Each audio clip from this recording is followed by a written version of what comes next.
Hello, Linda.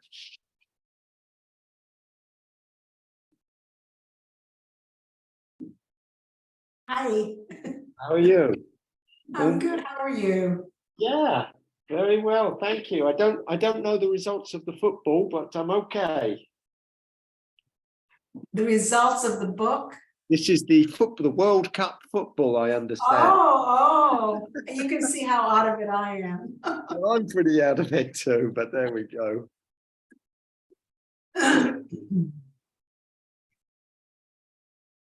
Is today the last day? Yeah, Argentina played France.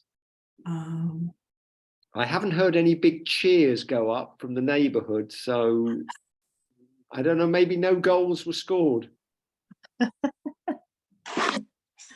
Hello. Hello, Sabrina. Hi. Hi. Wow. I know it's a big deal, right? The World Cup. Like I don't know what Spain would fall into, if they're happy that Argentina won or they're not happy. I guess they are, because I don't think Spanish and French people like themselves very much. That's true. Right? Although we always make fun of Argentinian accents, so I don't know. How's everyone? Let's see. Let me just see who's here. Okay. How's everybody doing?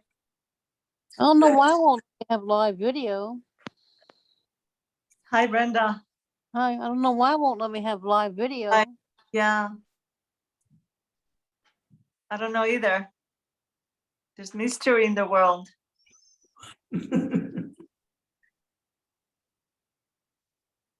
Yeah. So you haven't lit yet. Are you lighting Hanukkah candles? Not yet. Later. Well, later? Yeah. It's dark now, but I missed it. Later. I missed it. Not for about 5 hours. Say that again? Not for about 5 hours. I know, right? Yeah, still early. We just lit and we just, we like to light with oil and sit back. Computer audio. Hi, Elise. Hello. I'm having a problem with my computer. Yeah. Computer audio. What's another? Test speaker. Just close it. Just close it. Okay, that's it. Can you hear us? Yeah, very well. Yeah. Okay. Okay, all good. Nice to see you again. Nice to see you. Happy Hanukkah. Hi. Yeah. Yes, we're hearing music. We've been hearing music the whole morning. Oh, yeah? Hanukkah music, yes. There is a station just for a week, which has Hanukkah music. So we're hearing Hanukkah music. Voila, this one is better. Beautiful. So beautiful. So here we are. I was just saying that we just finished our lighting, and we have a like a custom to always sit by the candles for like as long as we can, but at least for at least the first half an hour to kind of like sit in there, and it's been a wonderful, I don't know, like I'm full of like the experience of being with a candle. So, I hope next week next week, Sunday night is going to be Zot Hanukkah. Oh my God. Wow. Amazing. Okay. So Zot Hanukkah is the highest night of Hanukkah. It's the last night of Hanukkah. So it's amazing that we are meeting both in the first and the eighth night. It's quite, wow. Okay, we'll see where we're all at by then. Maybe the world has changed and, all the problems have been resolved. Who knows? Anything is possible. I am very much, I wasn't, when I designed the topics of the sessions, I wasn't thinking necessarily that we would do something on Hanukkah. but then I was like so taken by the experience of being in Yerushalayim for Hanukkah and the story of the guest that I don't know if you guys had a possibility to read before our session. I kind of meant, to ask you guys to do it, to actually read it in advance and then come in with a sense of like having thought about it, because it's like such a I don't know, we'll see what we make of it. Like I have ideas. Actually, I have to get my notebook with my ideas, but more than my ideas, I want to kind of like do kind of a group effort to see what do we draw from this incredible story. So, just before we begin, let's just take a couple of minutes to welcome ourselves into this space, to welcome ourselves into a sense of orientation and intention. Like my intention is full of really the light, the light that is still in my eyes from the Hanukkah candle, the one light, that powerful one light, the beginning of a process of 8 days of bringing light into the darkness, and allowing the light to expand and grow in the darkness. So let's just close our eyes and feel the weight of your bodies in your seats and the feet on the ground if your feet are on the ground. And let's just follow our breaths, for a couple of minutes and sinking into the experience of being here together.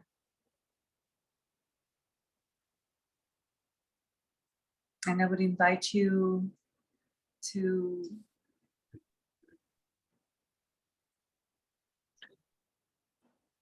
experience, so put attention in the places in your life where there's light and the places in your life where you encounter darkness.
And slowly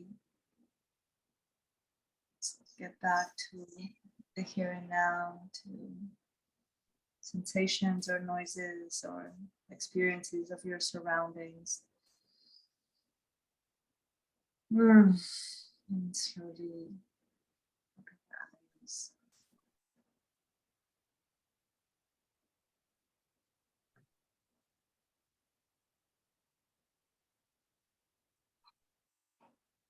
and hello, each one of you.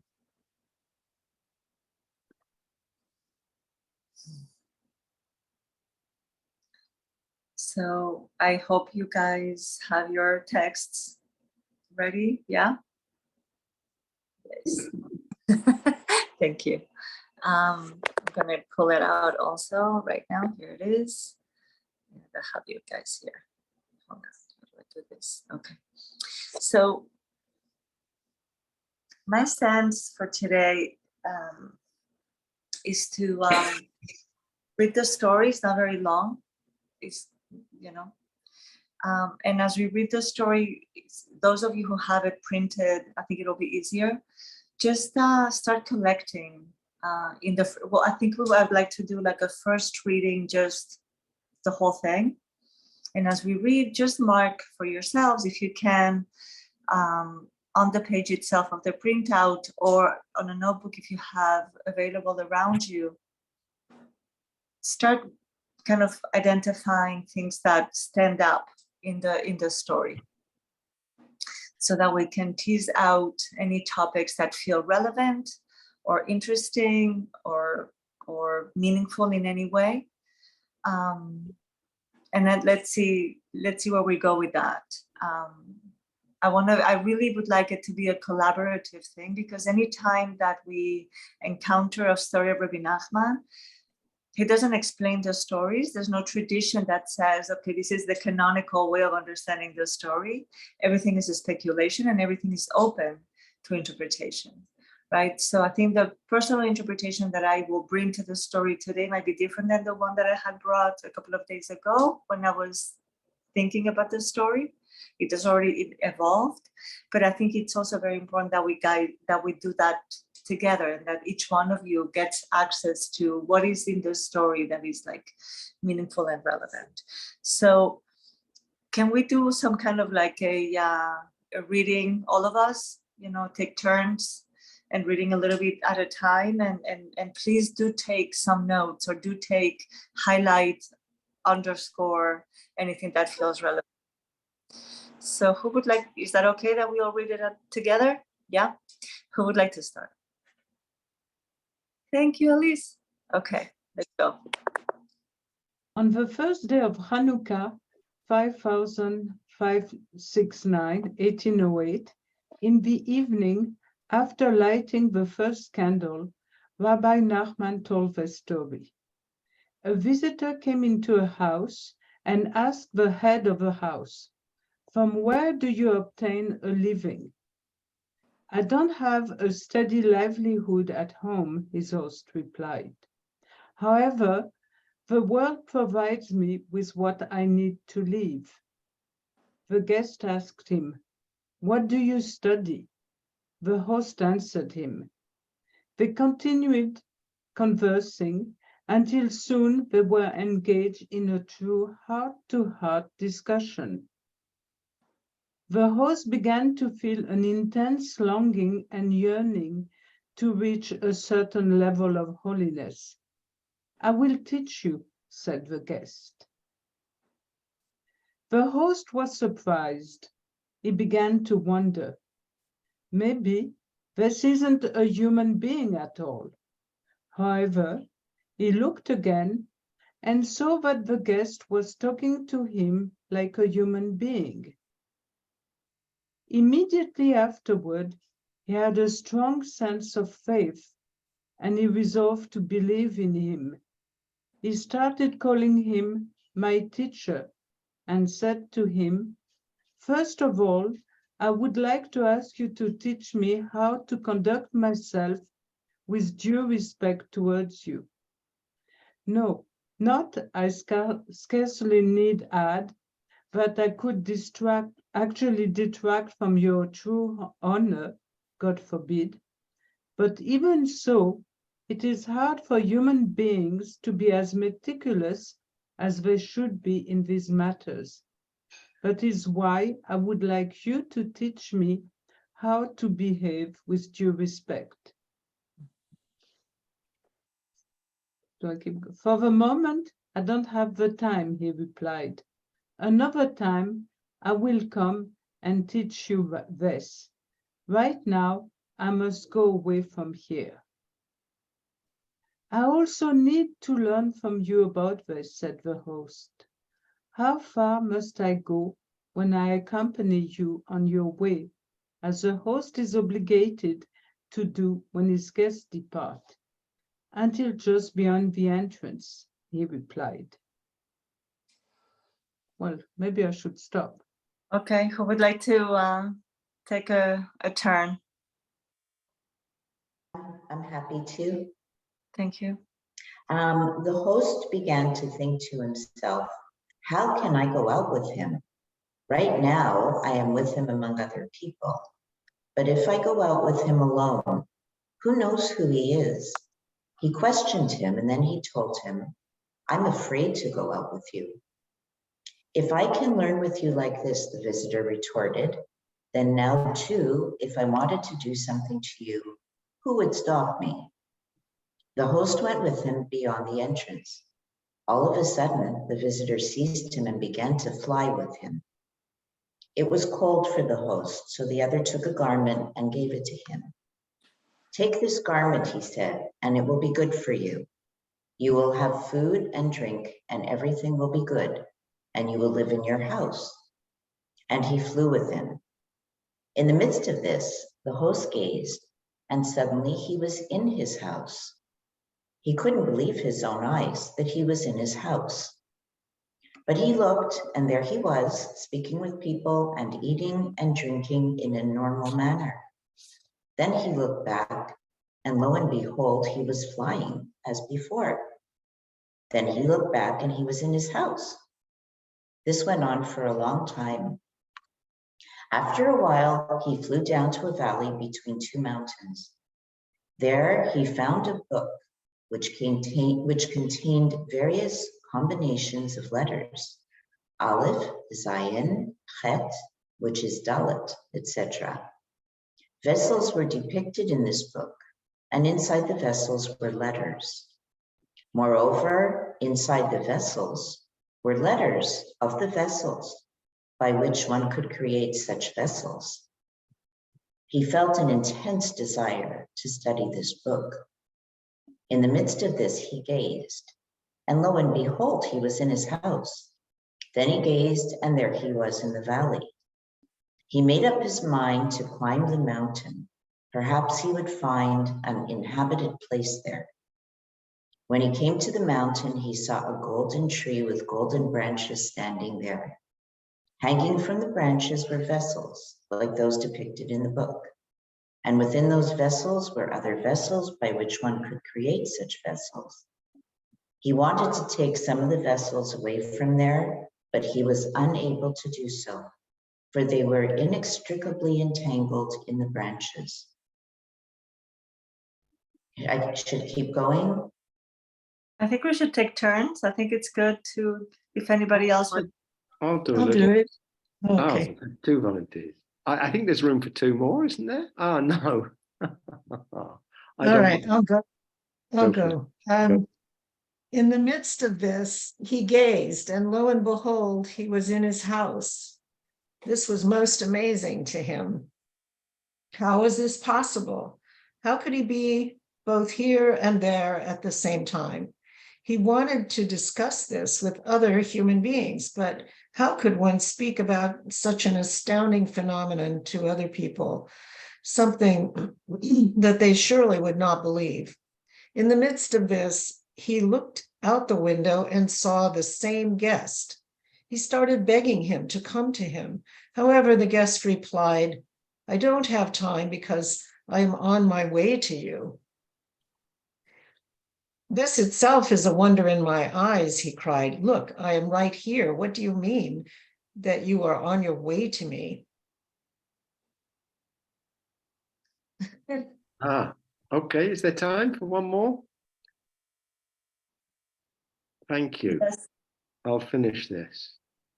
The guest explained, the moment you decided to come with me, to accompany me beyond the doorway, I took the neshama, higher soul, from you and gave you a garment from the lower Garden of Eden. The nefesh vital spirit, and ruach, lower soul, remain with you. Therefore, when you attach your thoughts to that place, you are there, and you draw an illumination from that place to yourself. And when you return here, you are here. I do not know which world he is from, but this much is certain. It is a world of good. So far, it is not over. It is not finished.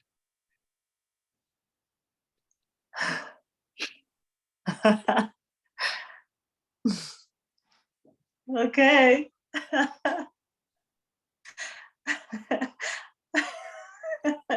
I feel like even reading the story makes me feel like the host. It's like, where am I? What's going on? What's happening here? Right? And it's not finished. And it's good. It's like, what is Rabbi Nachman doing here? Right? So, let's unpack. I don't even have my notes, but I think I'll be able to unpack without them. If you were to say, let's just beginning, what do we gather from this story? What is this story about in the first layer of reading, in the first reading? And of course, I've read it many, many, many times. So I have a couple more times ahead of you of reading this story, but still perplexed by it. What do you make of it? What themes emerge? What topics are touched? If we had to kind of break it up a little bit, to try to make some order, what's going on? Is there an arc? What's happening? What speaks? What things emerge there? Yeah, Elaine. If I say it, I find it perplexing. I'm sure I'm not alone, so I won't bother really with that. It certainly causes me to think about what's real, what's the nature of reality. Yes. He's in the house and he's in this valley mountain flying at the same time. Because my mind is quite, for better or worse, linear. So I like to pick up, interesting facts. The idea, I have not before heard the idea of the soul, what we call soul in English, being distinguished into a higher, mid-level, and lower soul, neshama, nefesh, and ruach. I think of ruach as the spirit. I didn't think of them as being on different levels, and if I see higher, middle, and lower, I sort of assume the higher is best, which may not be correct. But just in a sort of Western way of thinking, higher, middle, lower, higher is always best. But maybe that's not right. I'm not sure. Because now I realize I want to know way more about this idea that the soul had, that these three words that I've always personally used interchangeably because I haven't known that they might represent different things. Yes.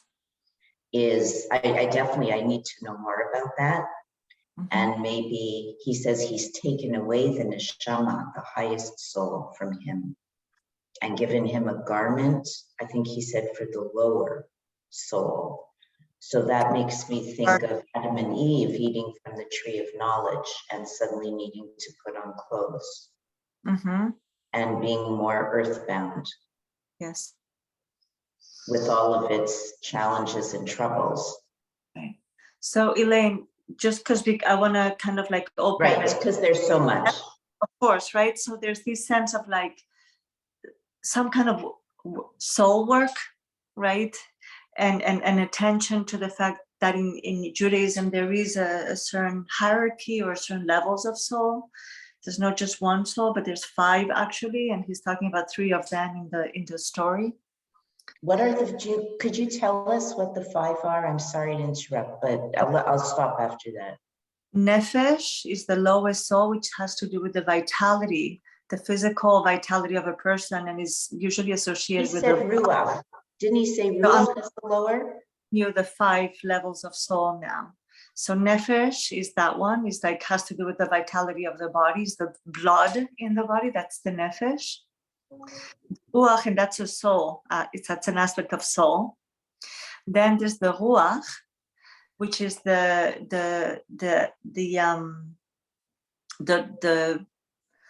spirit, what we call the spirit. You know, it's like a lower level of soul.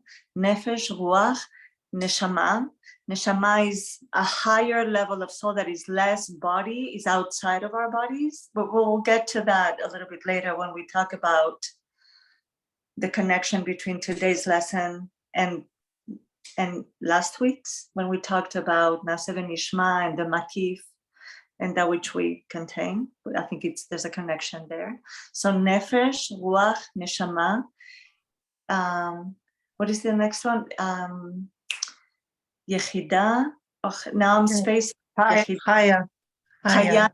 Yeah, thank you. Yeah. Right. Chaya and Yechida. Chaya has to do, again, now I don't know what I'm talking about. I don't even know when I'm talking about the neshama either. But Chaya and Yechida are the two higher levels of soul. And Yechida has to do with the word Yachad or Echad, that has to do with unity. Yachid, yeah, me, myself. Yachid, with oneness, which has to do with the sense of oneness with God. So those are the 5 levels of soul. But Rabbi Nachman here is talking about 3 levels, right? But the soul from the Gan Eden, the lower the Gan Eden, which I have no idea what that is. But he's somehow working with the soul of the person. What other elements do we see in the story that catch your attention? I'll say, Linda, yeah, and then Elise, please. I'll say my favorite part, because I find it so confusing, is when he says, "I don't have time because I'm on my way to you." Yeah. I just love that because it's confusing. But It's anyway, yes, like what kind could of that wake be? up a little bit, right? Yes, yes. And the other thing I like many things about it, but I like however the world provides me with what I need to live, right away tells you that this is an unusual person, I think, because most of us wouldn't say that. Right. You know, that I don't do anything, but I get what I need. It's just not what most people would say. Yes. And when he feels an intense longing and yearning to reach a certain level of holiness, I think if there's a Buddhist thing that says you can't teach Buddhism, you have to catch it. And this is, he caught holiness from this man. Yeah. And I think that's what a good teacher does. You catch whatever it is you catch in life. And I also love that I'd like you to teach me how to behave with respect. Maybe that's all there is. Maybe that's it. And I thought, well, maybe it's that simple, that how we treat others, that's it. I don't know. Anyway, and I really like that you have the going to the door, the exit, going to the door. And I remember a story, I think Rav Kook used to go to I had read a book about him, and he used to go to the door or maybe walk somebody a certain way home. I forgot exactly, and that was considered a very holy thing to do. And this is the only other time I've ever seen that. Yeah. Anyway, and also where you look is where you are. He looks up, he's in one place, and he looks down. But that's true of life. Where we look is who we are. Yes. Anyway. So I really liked this. I thought it was incredible. Yeah. Awesome. So I hope we'll get to some of those topics, but I want to hear more. Anything else that is emerging or that caught your attention? Anybody? Elise, yeah, you wanted to say something. Well, Sorry. I mean, I started, you see all the links to the previous stories, as well, when you talk about what he's going to have for his living, that's the simpleton who is speaking there. And, but I was just looking at the text and saying, well, there's two, because of his, there's two of him. There is the one who is flying away, who is going up, who is reaching up to I don't know if wherever you want to say, Gan Eden, heaven, somewhere else, and there's down to earth where he is. So so there's this double aspect of him, but at the same time there is the unity of him. And the unity, we see it in the other person who's saying, I'm there and here, and I don't have time. And your notion of time is not my notion of time. It's a complete, it's from your perspective, it's two, but from my perspective, it's only one. So, and just on a lower level, the Baal Shem Tov used to fly everywhere. So he's at this level of going with this reincarnation of a Baal Shem Tov, an angel, someone of a higher spirit than him, and he realizes it. So that's what I'm saying now. So you're seeing connections with other stories. You're relating to this like unity of here and there at the same time. And then my husband just said he has an aliyah to heaven. An aliyah. Yes, and going up to heaven. Right. So there's this sense, but you talked about the unity, right? I don't have time, but I'm here. And as you said before, also, Linda, it was Linda. Who said it? It was Linda? Yeah, it was Linda. Now I'm confused, but it doesn't matter. But like, that sense of like, I don't have time to come to you, but I'm there, right? That sense of like being in both places at the same time, right? Yes. And then, the strangeness. Can I trust this person? Is this human? Is it not human? Like there's a Baal Shem Tov, like flies, what kind of human flies? What's happening with this flying? Anything else that you guys noticed, John? Yeah. I got a couple of things. One,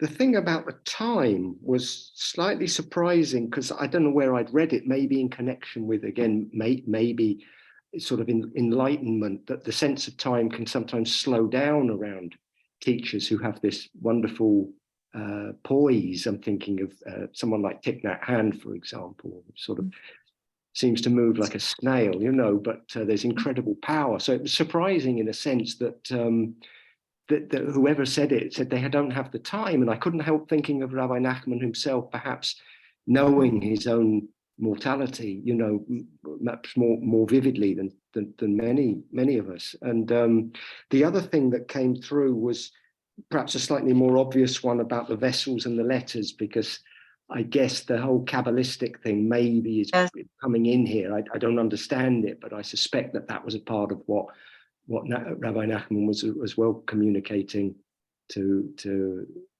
I don't know so much about that side of things. Yes. I mean, that whole section of the vessels and the whole, the letters within the vessels that can create the vessels themselves, like it's like the story within the story. That is something that Rabbi Nachman in his. I wanted to clarify also. I didn't say that in the beginning, but this is not part of Sipurei Ma'asiyot. Sipurei Ma'asiyot, the one that we read about the Chacham and the Tam, right? Those are stories that are considered the stories of ancient times of Rabbi Nachman. Yeah, and there's like 13, I believe, of those, and those are the classic stories of Rabbi Nachman.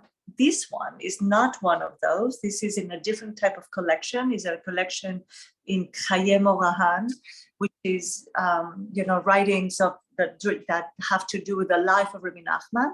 And this is Rabbi Nachman just telling this story the first night of Hanukkah in that day, right? Now, Rabbi Nachman often in Sipurei Ma'asiyot uses this literary, right, of entering into a story and kind of perplexing us, where are we at in the story, right? And I think this kind of perplexing experience that kind of, I find myself a little bit kind of like, where am I in the story? is also taking place with the vessels, but the sense of like what's in and what's out, what's the cause and what is the result, what is the beginning, what is the end, is not clear. Is not clear. Am I up? Am I down? Where do I belong? There's a contradiction. How could you be here but don't have time to come to me, but you're here? And then he talks about perception, right? Is it about perception? When you think you're there, you're there. When you think you're here, you're here. There's a lot of questions in that kind of like existential sense of like, who am I? And in what kind of dimension do I exist? Any other things that come up? Brenda, I saw that you had your hand kind of, you had the icon of the hand. Is there, did you want to say anything? Everybody else covered it. Okay. Yeah, yes, please, Kathleen. I just am curious about the vessels and the trees and the letters in the vessels. I don't know what to make of it, but it sounds sort of, I know that there were stories about vessels breaking and light inside, you know, from other sources. So I'm just curious about that. Right. So first of all, I have to have like super honest that section of the story, I was like, I cannot even wrap my head around even the visuals. And I did the visuals, right? Like I was like, okay, so there's the valley, and then there's like, he goes up the valley, and then there's the tree with the vessels, and it said the vessels is the book. And I cannot offer any kind of insight into that. And Kathleen, as you know, or have heard, there is a very fundamental teaching in Jewish mysticism that talks about the breaking of the vessels, that is very much related. Is the Ari, you know, the Ari HaKadosh that described the process of creation of this world as a process that also within it brought the breaking of the vessels that contain the light, and that breaking created all the negativity or darkness that exists in the world. Now, I don't know if Rabbi Nachman is relating to the breaking of the vessels in any way in this story. Like I was like unable to crack that. I was like so wanting to stay in the things that I could actually grasp. You know, I was like, that's maybe for next year, right? Like when we encounter that story again next year. So for now, it's still for me, but if you guys have any insights on that, I would love to hear it. So any other things before I kind of like dive in a little bit more into things that I feel like connect to what we have seen in the past and also to Hanukkah that you know, I find are very much present in. Yes.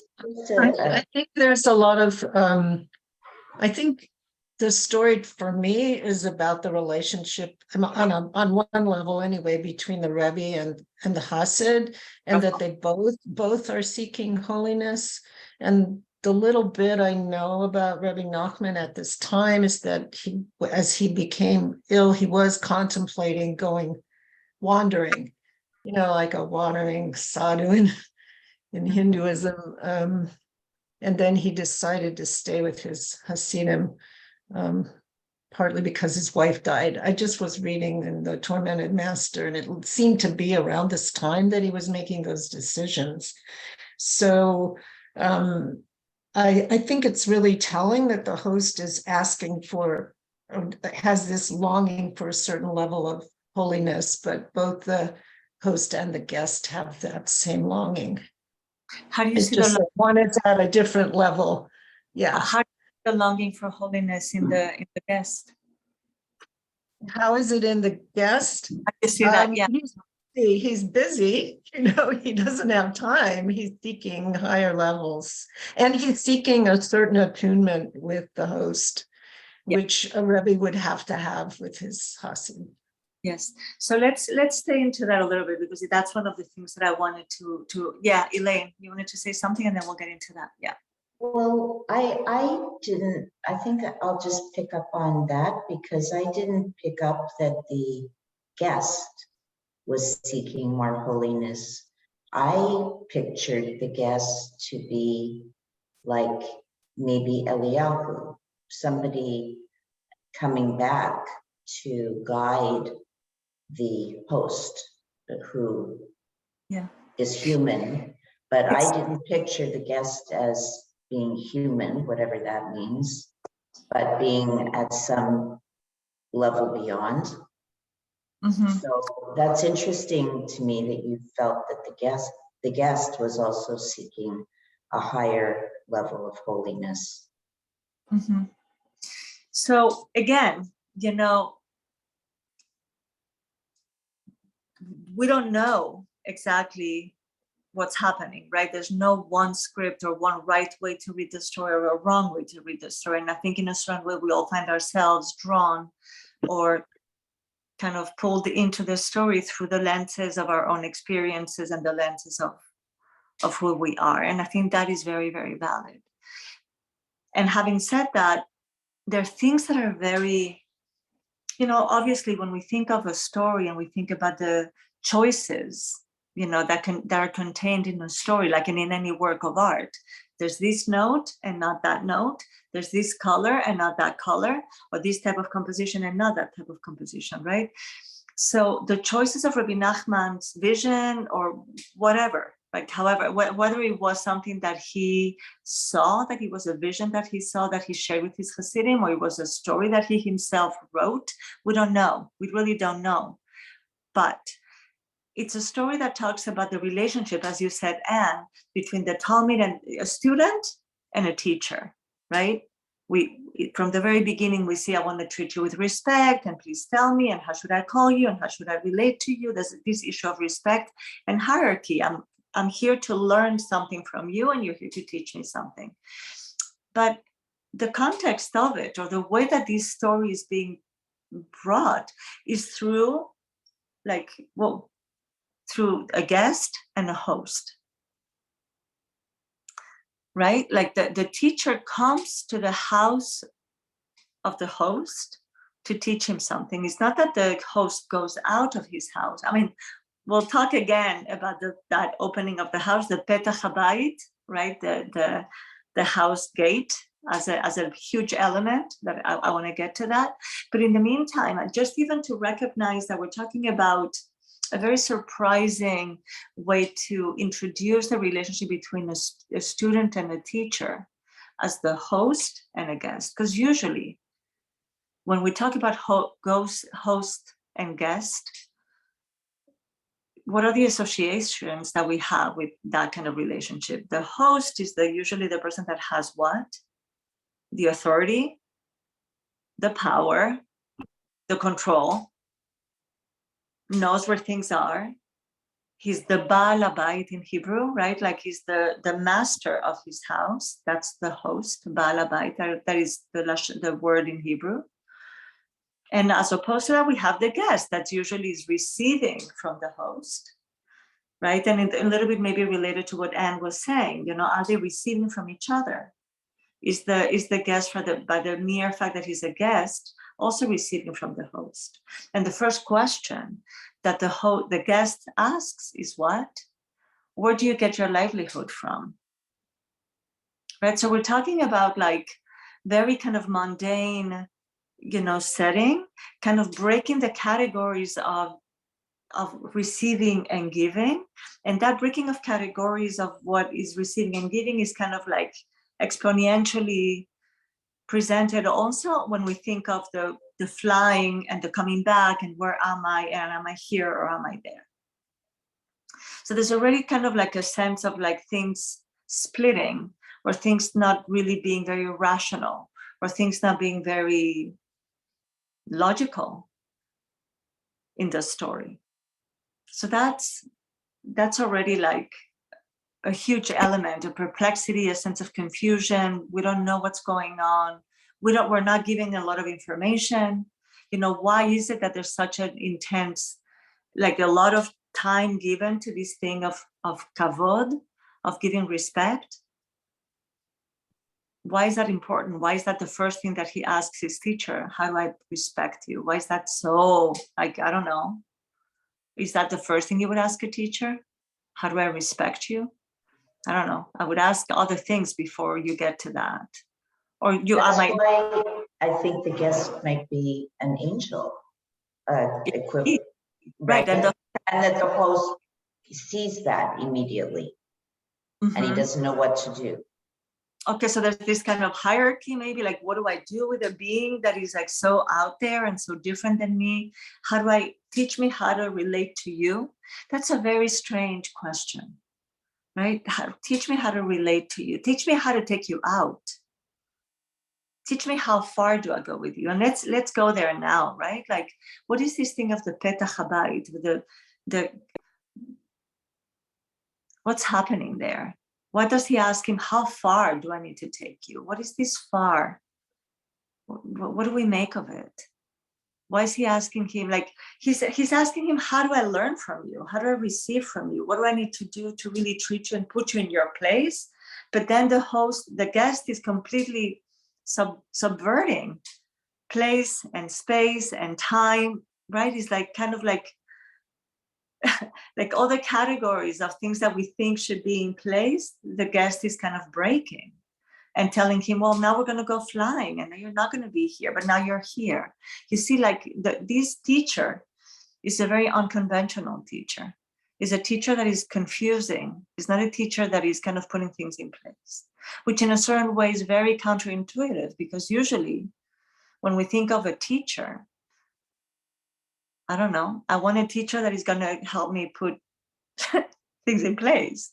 No, when I think of a guide, when I think I'm confused in my life, when I think I want to grow and I have a yearning for holiness, oftentimes when we think of religion, we think of a way of creating a sense of like, okay, order, and this is right and this is wrong, and this is kosher and this is not kosher, which we have in Judaism. But this presentation of yearning for holiness, and Rabbi Nachman here is then very much talking about Jewish context, right? Not like in the story of the Chacham and the Tam, at the end he's talking about God, but there's no sense that they're Jewish. And in a lot of stories of Rabbi Nachman, the characters are not even Jewish. Like there's no mention of anything Jewish whatsoever. But here we're talking about holiness, we're talking about yearning, we talk about Gan Eden, we're talking about something that is very, very, has Jewish vocab in it. And yet, kind of like breaks through the, I don't know, normal categories of what we think of Judaism, at least on a very simple level. So I want to read you something. So there's that. And then there's another element that I wanted to bring your attention to, which is, let me go to that.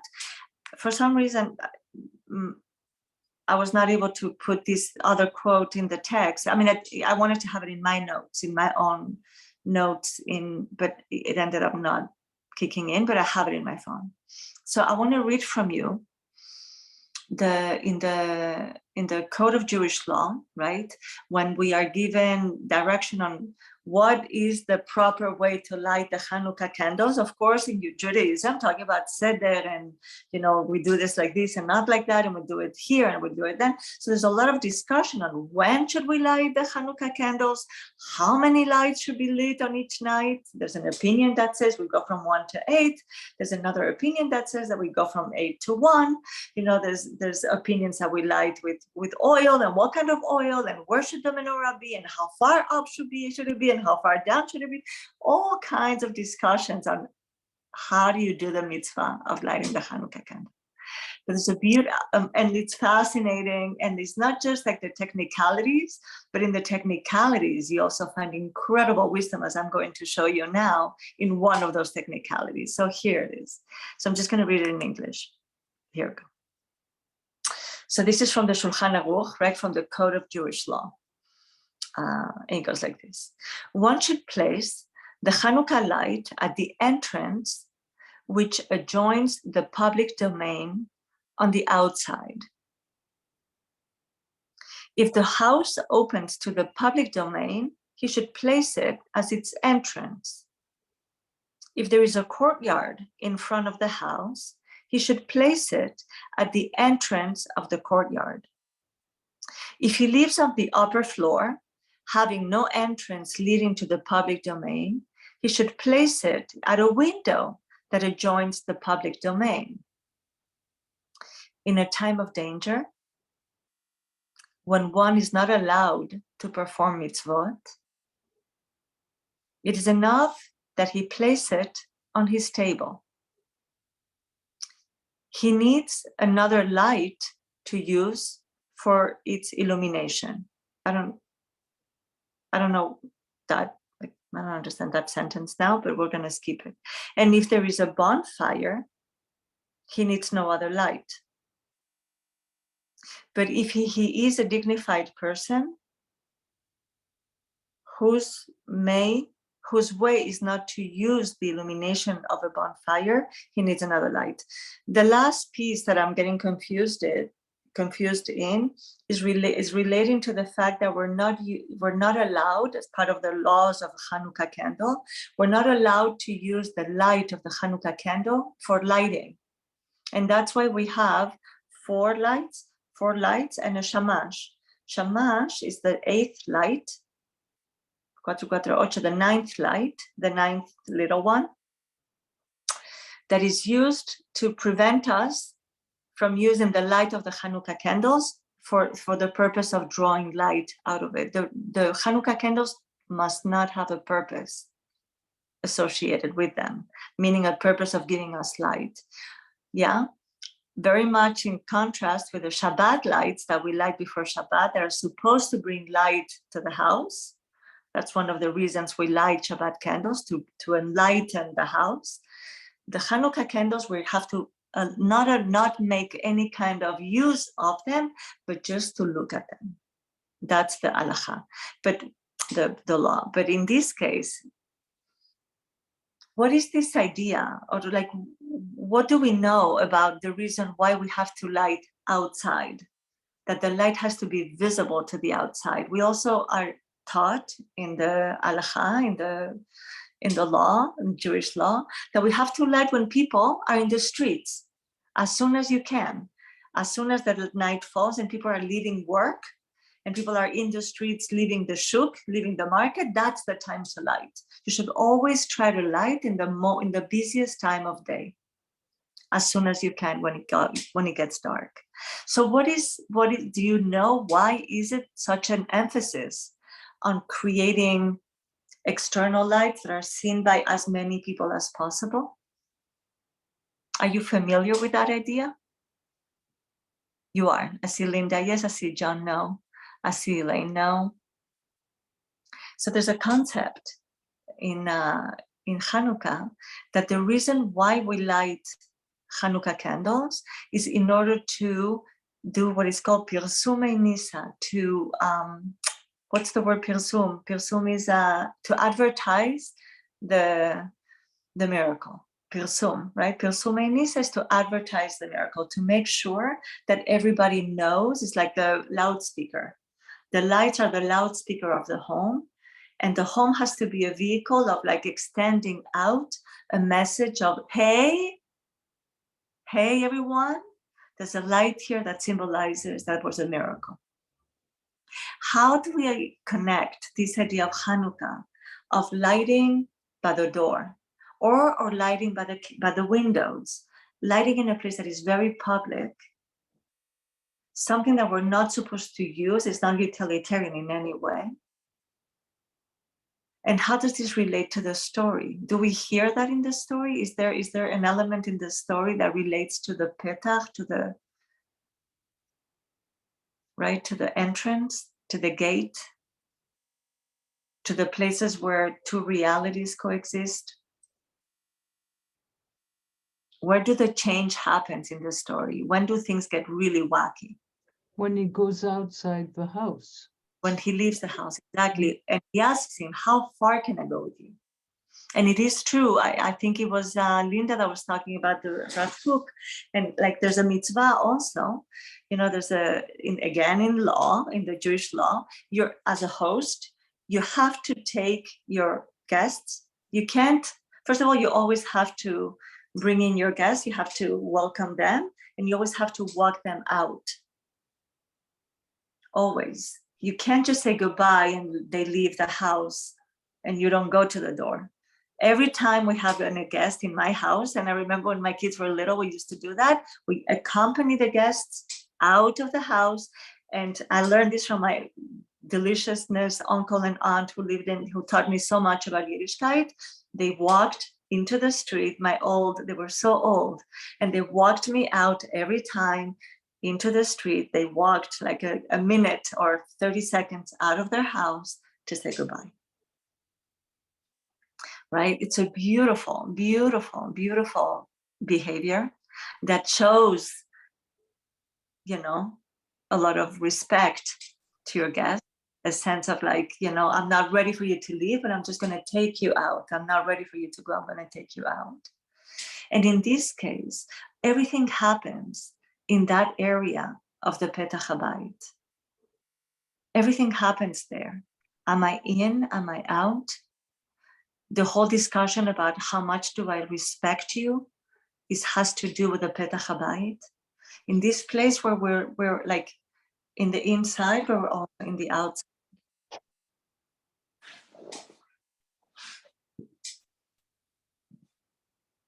Any thoughts? Yes, Linda. I'm just thinking of the mezuzah. Yeah. Marking. Yes, similar. Yes. And it's beautiful because if I were to continue reading, you put when you light outside your door, you have to light opposite to the mezuzah. That's the place of the menorah. Right? The mezuzah is on the whatever, what is it? Depends. It's on the right as you enter. So the menorah has to be on the left as you enter. Always opposite to the mezuzah, right? In that liminal space, in that place of like, is it in, is it out? Am I up, am I down? Where am I? And what is the teaching of the guest? Yes. I'm just gonna say, and who am I going to be inside and outside? Beautiful, right? And who am I going to be? And who am I going to be, right? And when I go, I need garments. I'm naked, I'm cold. But he feeds him everything that is good. He gives him sustenance. Because he could say, you don't need sustenance, for the neshama or for the, you're good. No. He gives him all the sustenance, all the good. Brenda, do I see your hand up? What do we do when we got pets? With our pets? Yes, the menorah. Danger candles. Cat. I just spent the day with my sister who's got two gorgeous dogs, and one of them is a puppy and it's such a pain in the neck. And like I'm in love with the older dog, and the younger one is like, don't jump on me, please. So I don't know, it's a good question, but I'm full of like, Junie is not behaving, so I think we should not bring June into the lighting of the menorahs. I don't know, we need older dogs that know how to behave. Yes, Elaine. I'm troubled by the guest taking away his neshama. Why? I have no idea what that would be about, but that feels like that's. Yeah, there's a certain Why? Taking over, right? A little bit of a taking over. I took away your neshama, because we see that there's a place of fear, right? In the story, we haven't even talked about that, but there's a lot of fear. Can I trust you? How far can I go? Are you human? Who are you exactly? And also, he knows he's not of this world. Yeah, he knows. He doesn't know. He says, well, but he's here with me, but he's not, right? There's something there that is also very unsettling, for sure. And taking away his neshama, that feels like punitive to me. I don't know if that's right, but a punishment, but that would be, no, he hasn't done anything wrong. He couldn't have been more respectful. Right, So, I don't get that at all. Elaine, I see it more like, wait, you're doing something to me? You're doing something to me here. You're affecting me on a very internal level, and I'm not sure that I know what's happening. Or that I want it. He didn't ask his permission. No. Can I take it away? Yeah, he didn't even ask his permission to come into the house. He just appears. That's very weird, because usually you have to let your guest in. Yes, Kathleen. Couldn't you kind of read this as not being happening in the real world, as happening like the house is your own inner being and guests come in without your permission sometimes, and you have an interaction with them. So, you know, maybe the soul hasn't been taken away. It's just that there are different things that are going on in this internal struggle. And even the places he goes have a kind of exploration of the inner realm more than the outer realm to me. So I totally can see that, yes. And I would say also that and I think that's part of what the story is teaching us. I don't think there's a contradiction between the two. I think those inner and outer are in dialogue with each other, right? Like it can be both an experience of an internal experience of like, you know, what would be a guest that comes into your home and changes and does havoc to your life, right? Sometimes it can be a person, you know, it can be a new member of the family, it can be a new situation, it can be many things, can be guests or things that we invite in that after all we don't like so much, or things that, right? Like, but this thing of like inviting something into your home, into yourself, and creating a sense of disruption. But that's what disruption, as Elaine was saying, is that, you know, doesn't ask for permission, but it doesn't feel like it's bad. At the end, Rabbi Nachman says, what? It's for sure good.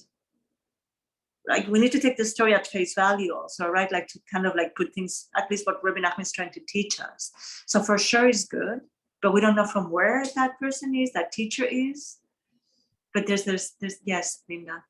But he did ask to grow, to study with him, to learn. And maybe, didn't he? He did, he does. Look in the big, asked to learn, so maybe that's his invitation. Elaine said, well, he didn't ask permission to take away the neshama. So, but maybe if he asked to learn, that covers everything. Do you remember how last week we talked about this process of growth, right? Where there are things that we have embodied, or things that we know what to do, and we know what is the things that there's a mitzvah that we can do, the things that we know how to serve Hashem through our actions, that are very much an expression of, okay, this I know, and this is who I am, and this is the known. And then there's the mystery, and that there's always a relationship between the mystery and what I know, right? The things that I can embody and the things that I don't embody, and the things that are like hovering around me. And once that thing that hovers around you becomes integrated into you, so that thing that was hovering becomes your new level, your new way of being, your new existence. But then a new makif appears, a new nishma, right? A new listening appears. Remember that? Right? And that we're always in relationship between the nase and the nishma. We're always in relationship between the known and the mystery. And I think this story is talking about that relationship in a certain way, right? It's talking about like, you know, I can be both at home and flying. And I don't know how to make sense of that. And it can be a little bit of unsettling, and there can be a little bit of aggression, maybe, right? Like I didn't, please excuse me, I didn't ask you to take my neshama away, or to, you know, make things inside that. But somehow it is also true that in order to grow and to elevate ourselves spiritually, there is an element of disruption that needs to happen in it. That we can grow spiritually without disruption of some kind. And I don't mean suffering necessarily, and I just mean that if we stay in what we know, and if we stay in what is comfortable, and we don't experience out of comfort zone openness, it's very difficult to grow. Can I mention something there? There's a word that's come to me, which is initiation or initiatory, because the tale has a kind of initiatory quality to me. I've just noticed my name, which I usually don't change. I sometimes change, but you can see that I've actually got two names here, and yeah. Sort of without taking the lesson obviously in a very different direction, the use of words in the story like going out and coming out, for me, they have a resonance for me as a gay man. And I think that this sense of when the private becomes public in a way, whether it's around sexuality or whether it's around spiritual aspiration or be about many things, there is a threshold to be crossed, and it's a dangerous place, as you've said, because you simply don't know what's on the other side of it. In this story, it's lovely that there's flying and there's color and there's all kinds of possibility, but that doesn't make the experience of going over the threshold any less terrifying. Yes, beautiful. And you know, when we were talking about terrifying experiences, you know, when I read to you, you know, when I read to you in the Shulchan Aruch, it says, you know, we should light outside, but in times of danger, you know, in times of danger, when we're not allowed to keep mitzvot, we have to light inside, right?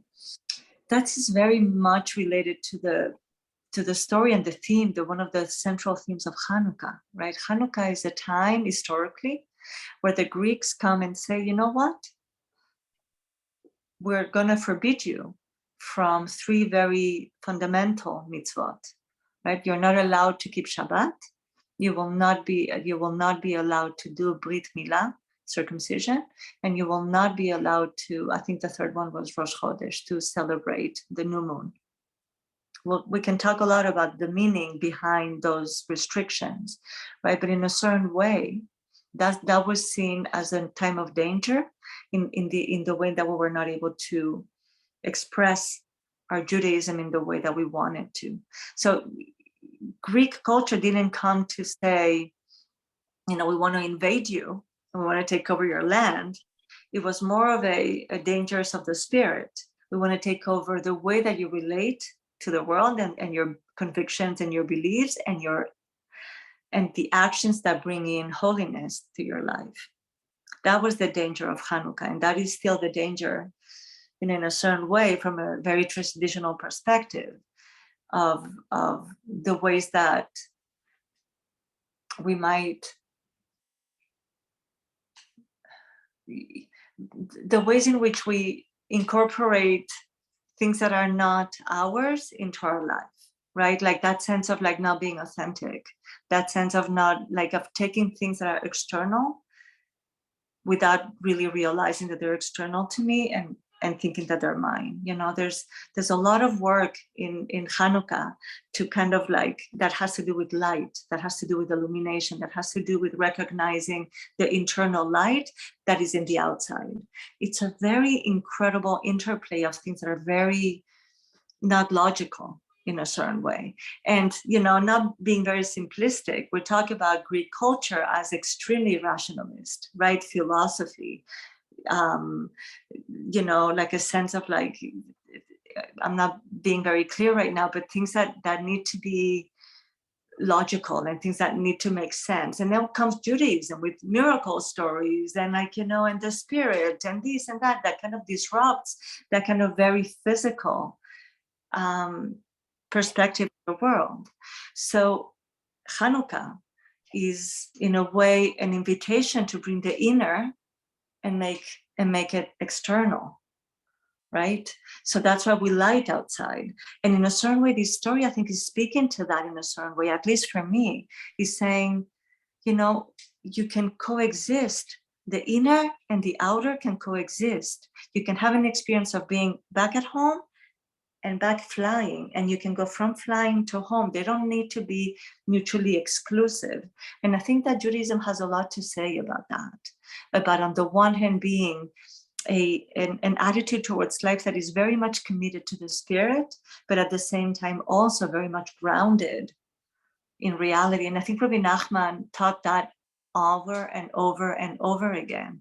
It's not just about the ideas, it's about the embodiment of the ideas. It's about what do I do with the ideas.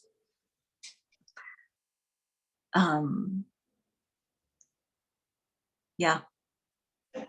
And maintaining the mystery, because I still can say, well, there's so many things in this story that don't make sense and that I don't understand, right? Not even to get to the vessels and the tree and the valley, like leaving that aside. You know, what is this story about? What is the relationship between that and the first night of Hanukkah? And what is, what are these journeys? I don't know. Like I find it that is a great story to stay with and to sit with, and as you light in however long you light today, hopefully you will all light, to take the story, and to enter into that world of like mystery and possibility and neshama and soul, and I don't know, and to give it place, like not to say like the Greeks would say, no, you have to be logical. It's either one or the other. And Yiddishkeit is coming to say, well, it's not so simple. It's elu ve'elu. Elu ve'elu divrei Elokim chayim. This one and that one, even though they're contradicting, they both are one. They both can exist. They both can coexist. And I think that's one of the most incredible teachings of Yiddishkeit, of our tradition, is that we're not afraid of paradox. We're not afraid of contradiction. We're open to creating space for both God is one and the multiplicity of of our experiences, and the fact there's like multiple religions and multiple ways and multiple, right? Like we can coexist in that way. Yeah. Yeah. Any things that you feel like you take with you today as you get ready to light? Yes, Elise. Just as you were talking about the place of the Chanukia, came to my mind that photo coming from Germany, and I went to check exactly to get the details because it was vague, from 1931, and it's in Kiel, where you have they put actually the Chanukia, that family put the Chanukia on their window, and on the other side, I don't know if you've seen the picture, on the other side was the Gestapo center of that town. So they said the flag, but they had the courage, and they said the flag represent death to Judah, and their answer was Judah will live forever. And they put and it's the information is from Yad Vashem, but I don't know if you will see the picture. That's where it is. Oh my God. So would you send it to us, Elise, in the WhatsApp group? Can you send that picture? It's incredible. Well, I will send you I will send you by an email, because okay. My phone and I will forward to both of you. Yes. Yeah. I mean, talking about the, Yes. we go, Yes. we survived and the miracle. We are going to show it to the world. Yes. Yes. Yeah. I want to say also that there's something so beautiful about showing a miracle through a little light. I mean, I don't want to be like, oh, Jews are the best, because I don't like when I do that. I do that sometimes, but I don't like when I do it. And I don't think Jews are the best. I think Jews are really hard people. And, we see that, like, anyway. So, but, when I grew up in Spain, and Spain is very, very Catholic. And, and like, I always had a little bit of a hard time with the Catholic, like with that. And then I moved to the States, and like in Christmas and all the lights, and I always, like I always felt like, and in our tradition, it's like a little light, we don't need the big, which are beautiful. And I've come to like them a lot, actually, go to New York City for Thanksgiving and start seeing all the lights and all, like the beginning of, it's gorgeous, right? It's like it's splendorous. But I find that there's like, tonight, one candle, and the power of that light. The mystical tradition talks about that, the primordial light that existed, before, when God created the world, there was a light that God took away, and had to hide it so that it wouldn't be used by wickedness or the forces of negativity. But that light that was put aside, it's called the Or HaGanuz, the hidden light, is the light that is revealed with the Hanukkah candles. It's a light of pure, it's like so small, It's so little and it's so powerful. I really, really, really invite you all to really sit with the candles as much as you can, to stay there, to look at them. I was praying, crying today because I was in a hard place, you know, like to really allow ourselves to enter into that dimension of light and the yearning that comes from it, you know, the yearning of like, what is it? What is the darkness that I want to overcome? And I'll end with this last thing on the Chachamim, you know, in Hasidut, they say that the process that starts in Rosh Hashanah or even in Elul for, you know, 30 days before Rosh Hashanah, which is a process of self-introspection, a process of growth, a process that culminates in Yom Kippur in a certain way with the final, you know, with the fasting and a sense of the doors are sealed, you know, the whatever is going to happen for the year is sealed around Yom Kippur. The final sealing, the final like closing of that cycle happens on Hanukkah. That there's still like a process in Hanukkah of entering into a journey of that yearning for more holiness, for yearning for something bigger, yearning for something that is not just the dimensions of the world as we see them, but something that has the ability to expand itself much higher than we think. And that ability to have that is I mean, obviously the world of the spirit is not exclusively Jewish by any means, but there's something about the light of the Hanukkah, in the simplicity, in the movement of 1 and 2 and 3 and 4 that I invite you all really to tap into and see what we bring with us. It's amazing that we're going to be meeting in the beginning of the journey and at the very end and at the climax of it, you know, when we have the full light, the full, you know, 8 candles shining. So again, I'm late, and again, it's like, you know, I don't make room for you guys to tell me what you take with you. But if you don't mind, and if you need to go, I totally get it. But if you want to share with me something that you take with you from this awesome story, I would love to hear. More than anything, not just for me, but for you, that you take to your candles this week. One thing Yes. I wanted to share was when I was in Germany, we had a menorah out on the front yard, and some German soldiers burned it down. Oh, yeah. I'm sorry to hear that. Yeah. Linda, yeah. It's leaving me with that if you want holiness or to have Hashem in your life, whatever you want to call it, in your life, you have to be able to live in 2 realities. Yes. Almost at the same time, all the time, or as much as possible. And that's what the main thing it's leaving me with right now. Yes, thank you. Thank you for saying with such clarity, because it's very strong for me also. Yeah. I'm feeling that there's always some risk in growth, but it's almost always worth the journey. Almost always. Huh? This has been a wonderful journey, this class and this course. So thank you very much. Thank you, John. You've taken me places where I never thought I'd go. That's Rabbi Nachman. He's like the guest. You know, like you don't know where you're going. It's exactly that. You know, it's like, oh my God.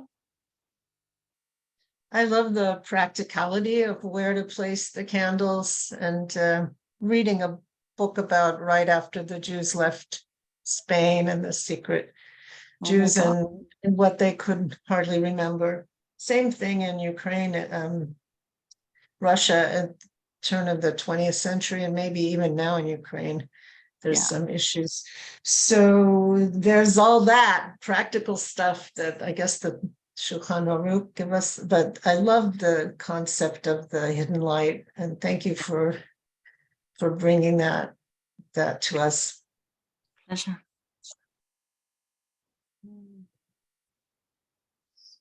Any It's other? kind of like Star Trek. What? It's kind of like Star Trek.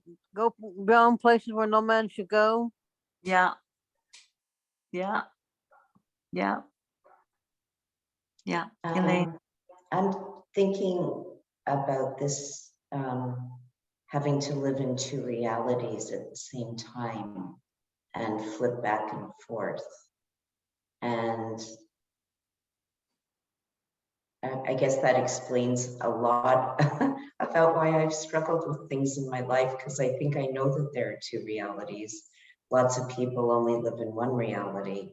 So sometimes I feel like I'm crazy, but the amount of energy that it takes to go back and forth, I know we're over the time, but that takes a great deal of energy. There's confusion in that. We're Yes. humans, we're not a light switch. We don't just go up and down and on and off. Yes. And they don't talk about that in the story. The host is flying and then he's in the room with his Hanukkah guests. And then he's in the valley, but then he's back in the room wherever he looks, as somebody said before. Humans have trouble, I think, flipping back and forth. You know, we have emotions, like emotions haven't figured into this story yet. True. So I hope we can maybe pick up on that as we move along. How do you flip between two realities without feeling crazy or out of sync with other people? Yeah. Yeah. True. I guess the answer is just hang out with you guys all the time. Come visit to Jerusalem. No, I think it's true. I think like any spiritual journey contains, as John was saying, risk, and contains a certain sense of destabilization in a certain way. We have to be very, very, very, very careful there. For sure. You know. But anything like you learn to ski, you also have to be very careful, you know. Like any new skill, you got to be careful. Because you're going to go fast, and you got to know how to go on the track. How to stop. How to get to the black, you know, una pista, however you say that, like and not, you know, go to blue or go to green or blue, right? Yeah. Elise, is there anything you would like to say before we say goodbye for this week? No. No. I'm taking the story to my Hanukkah guest tonight. Yes. That's what Yeah. I'm going to do. Yeah. Would love to hear any insights that come this week from the story. It's really like I need it, because I'm with you. Like it's like, oh my God, what a story. Kathleen, anything you would like to share before that you take with you? No, not really right now. I'm kind of still taking it all in. Taking it all in. Yeah. Okay. So Hanukkah Sameach, everybody. Should be Hanukkah Sameach, Bye. everybody. Bye. And sweet and Bye. just oily. Math, everybody. Hello.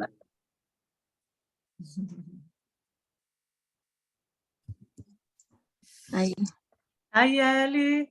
I'm Sabrina. How you doing? Good. It's late, so I had to mute myself right away. But, Yeah. yeah. Yeah. But yeah. We can't really talk like this because it's recorded. So I don't want to Right. be recording our conversations. Of course. Okay. Yeah. Right. But I it's good to have understand. you there. It's good to have you. It's good to be here. I'm trying to understand, to take it into, and try to understand a lot of it that I'm not really comprehending, but I'm No. trying. This story is very difficult, Yeah. right? It's very complex. Yeah. I kept hearing it. I kept saying, I don't get it. I know. I don't get. I don't got it. Like a Abba student used to say. So, that kind of, so I had no idea, like, What he's talking about, right? I'm thinking of like, make up your mind, Right. are you home or you're not, Right. But I think this is giving you permission not to make up your mind. Uh-huh. That this is giving you permission to say, sometimes it's okay not to make up your mind. And sometimes you need to be in both places at the same time to figure out how to grow. Mm, You know that interesting. growth is not always one step at a time, which it is, but sometimes you enter into these like murky areas where it's not clear. And that's and if you avoid that, you don't grow so easily. Because if always things to be clear, it's hard to grow. But if you allow yourself to enter into these places of like, I don't know, and it's difficult and it's unclear, then you know you're opening certain doors, and that's the door that was opened. He was able to go flying because he was willing to trust this guest that was a little scary. You know, so I think it's talking about the possibilities that come when we take risks. Yeah. I get that. I guess that makes sense. Yeah. Yeah. That makes sense. Wow. Right. Yeah. Are you lighting up? But tonight's the Zamir concert, so I don't know. You know, 'cause, so I don't know. I'm sure I'm gonna be lighting with Ops this week. And at some point. Yeah. yeah. Okay. Mwah, mwah. Okay. Love you a lot. I love Okay. you too. Take good Take care. care. Happy Hanukkah. Happy Hanukkah. Love you. Bye bye. Bye. Bye.